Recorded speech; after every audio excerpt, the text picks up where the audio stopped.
হাবিবুর রহমান হাবিব, আপনাকে আমরা স্বাগত জানাচ্ছি আমাদের অনুষ্ঠানে এবং জানতে চাই যে এনসিপির পক্ষ থেকে মঙ্গলবার হুঙ্কার ছেড়ে বলা হয়েছে যে কোনো অবস্থাতেই ফেব্রুয়ারিতে নির্বাচন নয় এবং স্পষ্ট করে তারা বলেছে নির্বাচন হবে না।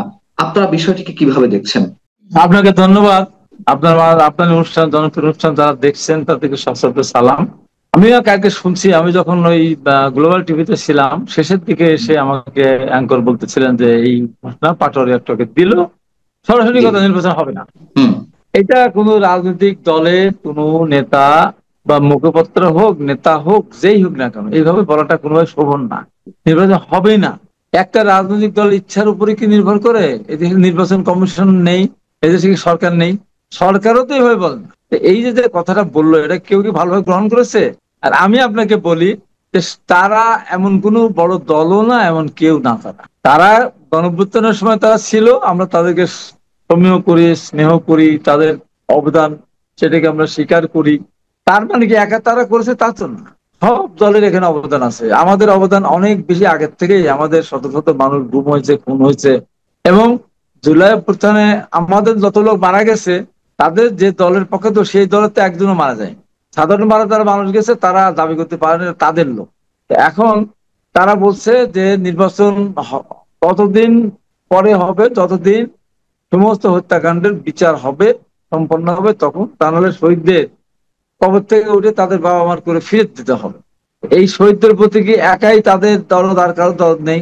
সেটা হচ্ছে যে মার্কিন ভারপ্রাপ্ত রাষ্ট্রদূত ট্রাসি জ্যাকবসনের সঙ্গে তারা বৈঠক করলো সোমবার এবং সেখান থেকে বেরিয়েই তারা এই সুরে কথা বলছে। মানে বিষয়টি আসলে কি, যুক্তরাষ্ট্রের পক্ষ থেকে তারা তাদের পক্ষে কোনো সিগন্যাল পেয়েছে, নাকি এমনও শোনা যাচ্ছে যে যুক্তরাষ্ট্র তাদেরকে বলে দিয়েছে যে তোমরা যা পারো করো, আমরা এর মধ্যে নাই? এরকম নানান গুঞ্জন শোনা যাচ্ছে। আসলে বিষয়টি কি? যুক্তরাষ্ট্রের সাথে বৈঠকের না, পর, যুক্তরাষ্ট্রের আমরা রাষ্ট্রদূতের আমরা সঙ্গে বলি বৈঠকের পর মার্কিন পরই এমন যুক্তরাষ্ট্র, মন্তব্য। না না, মার্কিন যুক্তরাষ্ট্র দেশ প্রভাবশালী দেশ হঠাৎ করে আজকে তো জন্ম হলো না। এর আগে বহুবার নির্বাচন দেশে হয়েছে। বহুবার নির্বাচনের জন্য মার্কিন যুক্তরাষ্ট্রের কাছে বিভিন্ন ভাবে বিরোধী দল হস্তক্ষেপ করার কথা বলেছে। মার্কিন যুক্তরাষ্ট্র বরাবরই বলে এসেছে তাদের আভ্যন্তরীণ ব্যাপার, নির্বাচন ব্যবস্থা তাদের টোটালি নিজস্ব ব্যাপার, এখানে আমাদের কোনো হস্তক্ষেপ করার কোনো অধিকার নেই। আমরা চাই এটা সুষ্ঠু নির্বাচন হোক। মার্কিন যুক্তরাষ্ট্র কোনোভাবেই বলবে না যে দেশের নির্বাচন না হোক। মার্কিন যুক্তরাষ্ট্র কোনোভাবেই তাদেরকে বলে দেয়নি যে ফেব্রুয়ারিতে নির্বাচন হবে না, এই কথাটা বলে দাও তোমরা। এই দেশের মানুষ অবশ্যই নির্বাচনে ভোট দিতে চায় এবং তার ভোট দিতে যাবে। আমরা হত্যাকাণ্ডের বিচার চাই, আমরা সংস্কার চাই, আমরা দেশের পরিবর্তনও চাই, দেশটার সামনে এগিয়ে যাক সে ব্যবস্থা আমরা চাই। তাই বলে নির্বাচন হবে না একটা বলে দিল আর হয়ে গেল, এটা বাস্তবতা জি। কোনোভাবেই এটা আমি না। আমি সাধারণ মানুষের কিছু পারসেপশন অথবা যারা বিশেষজ্ঞ রয়েছেন অনেক পর্যায় থেকে যে মন্তব্যগুলো করা হচ্ছে সেটি যদি সামারি আপ করি তাদের অংশ থেকে, সেটি হচ্ছে অনেকেরই সংশয় যে আসলে নির্বাচন হবে না, যে নির্বাচনের শিডিউল বা টাইম ফ্রেম ঘোষণা করা হয়েছে এটি বিএনপি সহ অন্যান্য রাজনৈতিক দলগুলোকে একটু ঠান্ডা রাখতে এই কৌশল অবলম্বন করা হয়েছে। যখন তফসিল ঘোষণার সময় আসবে নির্বাচন কমিশনের পক্ষ থেকে ডিসেম্বরের দিকে, তখন হয়তো বলা হবে যে না, দেশে আনরেস্ট সিচুয়েশন চলছে, এই অবস্থায় কোনো নির্বাচন নয়, এমন একটি ছক নাকি সরকারের রয়েছে। আপনারা কি বিষয়গুলো হ্যাঁ, বিবেচনায় নিচ্ছেন? যারা হুমকি দিচ্ছে তাদের হুমকির কারণে যদি নির্বাচন না হয়, আমি পরিষ্কার করে বলেছি, এর আগেও একদিন বলেছি, আজকেও বলছি, ফেব্রুয়ারির পর এই সরকারও থাকবে না। যারা হুমকি দিচ্ছে তারাও বাংলাদেশের বাস্তবতাতে রাজনীতি করা তাদের জন্য কঠিন হয়ে দাঁড়াবে, কঠিন থেকে কঠিনতর হবে। কারণ বর্তমান সরকার তাদেরকে যে ফ্যাসিলিটি দিচ্ছে, বর্তমান সরকারকে তারা যেভাবে নিয়ন্ত্রণ করছে, বর্তমান সরকারের আমলে তারা যত সুযোগ সুবিধা পাচ্ছে, এই 5 তারিখে ফেব্রুয়ারির পরে সেনাবাহিনী এই দেশে, এই পুলিশের কাজ সেনাবাহিনী আর করবে না। তার কারণ সেনাবাহিনী আমাদের একটা গর্বের ধন, অথবা আমাদের দেশ রক্ষার জন্য অত্যন্ত প্রহরী। তারা যদি বছরের পর বছর মাঠে থাকে আর পুলিশের কাজ যদি তারা করে, তারাও মানুষের সাথে মিশতে মিশতে তারা নৈতিকতা হারিয়ে ফেলবে, মনোবল নষ্ট হয়ে যাবে, অনেক সময় অনৈতিক কাজে তারা জড়িয়ে যেতে পারে। যে কারণে সেনাবাহিনী অবশ্যই ফেব্রুয়ারির পরে এই সরকারকে আর পাহারা দিবে না। আর এই সরকারকে যদি সেনাবাহিনী পাহারা না দেয়, এই সরকারও থাকতে পারবে না। আর যারা হুঙ্কার ছাড়ছে তারা আজকে যে পজিশনে তারা হুঙ্কার ছাড়ছে, যেভাবে তারা চলছে সরকারের প্রোটেকশনে, সেই প্রোটেকশন তারা পাবে না। তারা যখন প্রোটেকশন পাবে না, আর একটা দেশে যখন নির্বাচন বানচাল হয়ে যাবে, জি। সম্পূর্ণ দায় দায়িত্ব কিন্তু তাদের ঘাড়ির উপরে এসে পড়বে। তারা অতখানি দায়িত্ব পালন করতে নিতে পারবেন কিনা ঘাড়ে, তাদের 5 বার চিন্তা করার দরকার আছে বলে আমি মনে করি। বলে ফেললাম, হয়ে গেল, নির্বাচন দেব না, আর নির্বাচন হবে না, এতখানি ভাবা মনে হয় ঠিক না। আমি আপনার কথা সূত্র ধরেই প্রশ্নটা করছি যে এটা সবাই বলছে, বিএনপি সহ সবাই বলছে যে এই সরকার বা ডক্টর মোহাম্মদ ইউনূস নিরপেক্ষতা হারিয়েছে, এবং তারা প্রচন্ড ভাবে বিশেষ একটি রাজনৈতিক দল বা এনসিপি কে সমর্থন দিচ্ছে, নানান ধরনের সুযোগ সুবিধা দিচ্ছে, প্রোটোকল দিচ্ছে, যা এর আগে ইতিহাসে কখনো দেখা যায়নি যে প্রধানমন্ত্রী ছাড়া বা সরকারি দল ছাড়া অন্য কাউকে এভাবে প্রোটোকল দিতে। তো সেই জায়গা থেকে যদি একটা নির্বাচন হয়ও, সেটি সুষ্ঠু হবে কিভাবে? আপনারা কেন এটা আশা করছেন? না, নিরপেক্ষ আমি হবে আশা কিভাবে? করি এই কারণে, আমি আশা করছি সুষ্ঠু নির্বাচন এই কারণে হবে, এখন যারা ক্ষমতায় আছে তারা তো উপদেষ্টা থেকে নির্বাচন করতে পারবে না, উপদেষ্টাকে পদত্যাগ করে আসতে হবে তো। আর তো হুম। এখানে আওয়ামী লীগের মধ্যে ঘরে ঘরে এমপি নেই তো, 300 আসনে এমপি আছে, তারা সংসদে পদত্যাগ করবে না, এমপি থেকে নির্বাচন করবে, মন্ত্রী থেকে নির্বাচন, মন্ত্রিত্ব থাকা অবস্থা নির্বাচন করবে, সেই সুযোগ তো নেই। অতএব জনগণের কাছে তো তাদের সেই গ্রহণযোগ্যতা থাকতে হবে তো, তাদের থাকলো না, মেসেজটা কি? আর তারা রাখলো না, সমস্যা জনগণ কি? তাদেরকে জনগণ তাদেরকে কেন বিশ্বাস করবে যে তারা দেশটা সুষ্ঠুভাবে পরিচালনা করতে পারবে? একটা আন্দোলন সবাই মিলে করেছিলাম, তারা ছিল সামনের দিকে, তারা ছিল, এবং তারা বৈষম্য বিরোধী আন্দোলনের ব্যানারে তারা আন্দোলন করেছিল, সারা দেশ জাতি তাদেরকে সমর্থন দিয়েছিল।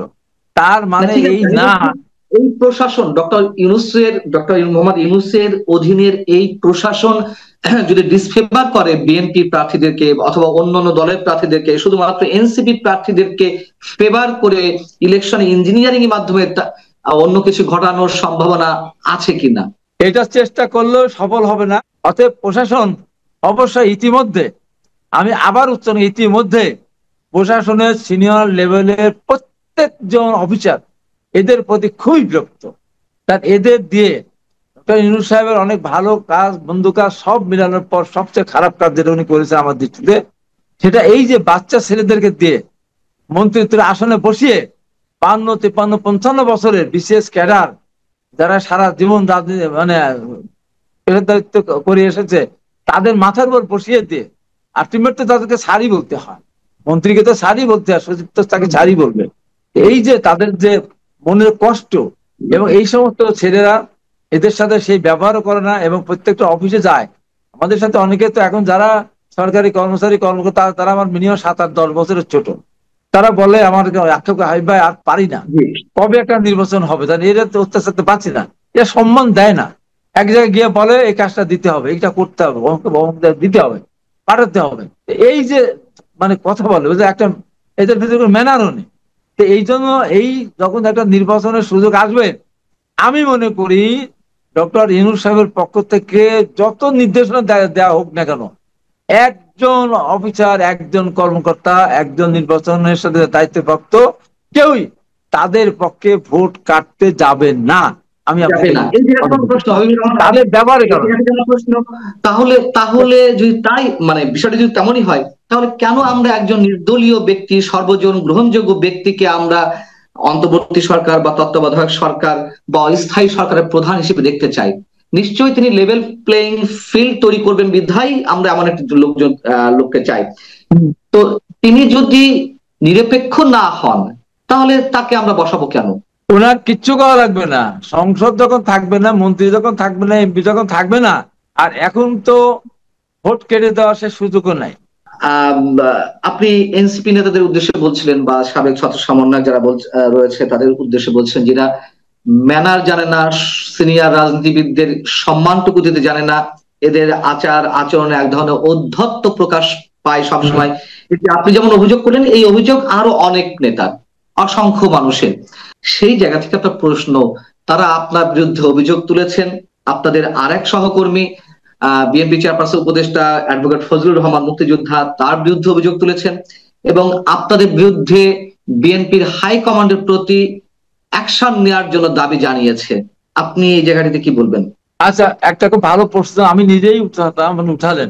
আমার যতগুলি বক্তব্য দিয়েছি, কোনো বক্তব্য আমি কারো নাম ধরে দেইনি। সাজিদ আলম, আমি যখন বলেছি যে আমরা এত কষ্ট করলাম, নির্যাতিত হলাম, আজকে নৌকা ধানের শীষ 2 এক 20 তারা স্লোগান দেয়, তাদের হাতের কাছে যা পাবেন তাই তার দিব্যাটা কেড়ে কালো কুত্তা দিয়ে খাওয়াই দেবেন।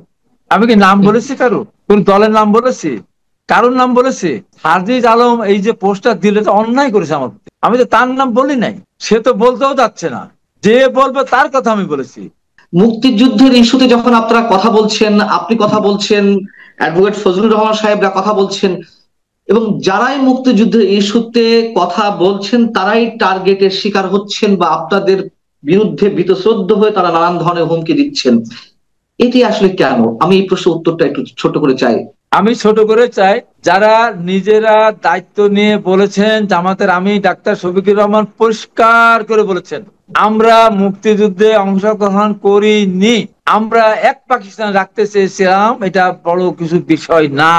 আমি একজন মুক্তিযুদ্ধে অংশগ্রহণকারী একজন ব্যক্তি, ফজলুর রহমান একজন মুক্তিযুদ্ধ আপনার একটা থানা কমান্ডার ছিলেন, এবং আরো যারা মুক্তিযুদ্ধের আছে, তারা এইটা আমরা মানতে পারি না। কারণ যারা স্বাধীনতাকে স্বীকার করে না, যারা এখনো জাতীয় স্মৃতিসৌধে যায় না, তারা আজকে আমাদেরকে টার্গেট করবে, এটাই তো স্বাভাবিক। এবং এর একটা মিথ্যাবাদী দল, দেখেন আমার বিরুদ্ধে গত পরশু দিনের আগের দিন আমাকে কি দেখা গেল, মিরপুর থেকে আমাকে গ্রেপ্তার দেখাচ্ছে, 7 বস্তা টাকা আরো কোটি কোটি টাকা সিন্ধুকের মধ্যে, এবং সোনা দানা ভর্তি দেখালো। আমরা জানি। না না, দেখালো, শোনেন না কত বড় মিথ্যা কথা এরা বলে। দেখেন এইটা তারা দেখালো, কে? জামাত এটা করেছে, এবং জামাতের প্রত্যেকটা পোস্ট এমনকি দিলার সাইদির জন্য আমি এত কথা বলেছি, তার ছেলে পর্যন্ত এটা শেয়ার করেছে। এই যে এটা ওরা মিথ্যাবাদী, এরপর আর কিছু লাগে? এরা কথায় কথা মিথ্যা কথা বলে। এই মিথ্যাবাদীরা তারা স্বাধীনতার পক্ষে, তারা এখনো বাংলাদেশ স্বাধীনতা স্বীকার করে না। স্বাধীনতার কথা বললেই তাদের গায়ে আগুন ধরে যায়। তারা এক কিন্তু পাকিস্তানের পক্ষে ছিল।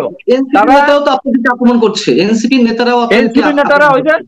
এনসিপি নেতারা বুঝে না বুঝে করতেছে, ওদের পক্ষে ওদের বিরুদ্ধে বলি নাই তো। ওরা ধরেন তখন যখন ধরেন সোহাগ হত্যাকাণ্ড সংঘটিত হলো, নৃশংস হত্যাকাণ্ড, সোহাগকে যুবদল হত্যা করলো, কে? যুবদল। ওদের ভিতরে সম্পর্ক কি? ওদের ভাঙড়ি ব্যবসায়ী দল তো।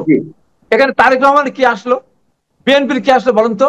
ওই রাতের বেলায় আপনার ইসলামী বিশ্ববিদ্যালয় থেকে বিভিন্ন বিষয় স্লোগান হলো কি, হাসিনা গেছে যে পথে তারিখ যাবে সে পথে। বলেন কি বললো? চাঁদা ওঠে পল্টনে চলে যায় লন্ডনে। বললো কি, টিনের চালে কাওয়া তারেক রহমানের হাওয়া না কি যেন একটা বাজে স্লোগান দিল। বলেন আপনি এটা বলতে পারে? এটা বলতে পারে বলেন আপনি? তারেক রহমান তো তার পরবর্তী ওই দিন তার বলার সুযোগ নেই, পরের দিন ওই পরিষ্কার করে বহিষ্কার করতে বললেন ওদেরকে, ওদের বিরুদ্ধে মামলা করতে বললেন। পরবর্তী সময় আমাদের কোনো আইনজীবী যেন ওদের জন্য কোর্টে না দাঁড়ায়, ওদের পক্ষে, সে নির্দেশনা দিয়ে দিলেন। তাহলে এই যে স্লোগানগুলি দিল তারা, দেওয়ার পরে আমাদের অনেকগুলো বিলবোর্ড ভেঙেছে, অনেক অফিসে আগুন দেওয়ার চেষ্টা করেছে, এমনকি পরদিন পার্টি অফিসে বোম পর্যন্ত তারা মেরেছে। বলেন তো আপনি? তারপর গাজীপুরে একটা হত্যাকাণ্ড সংঘটিত হলো, সাথে সাথে পোস্ট দিল, কি বললো? যে বিএনপি করেছে। এখন পরবর্তী প্রশাসন বলছে যে এটা ছিনতাইকারীরা এই কাজটা করেছে। তাহলে এই যে অন্যায় তারা করলো একটার পর একটা, এই জন্য 10 কোটি টাকার মানহানি করেছে।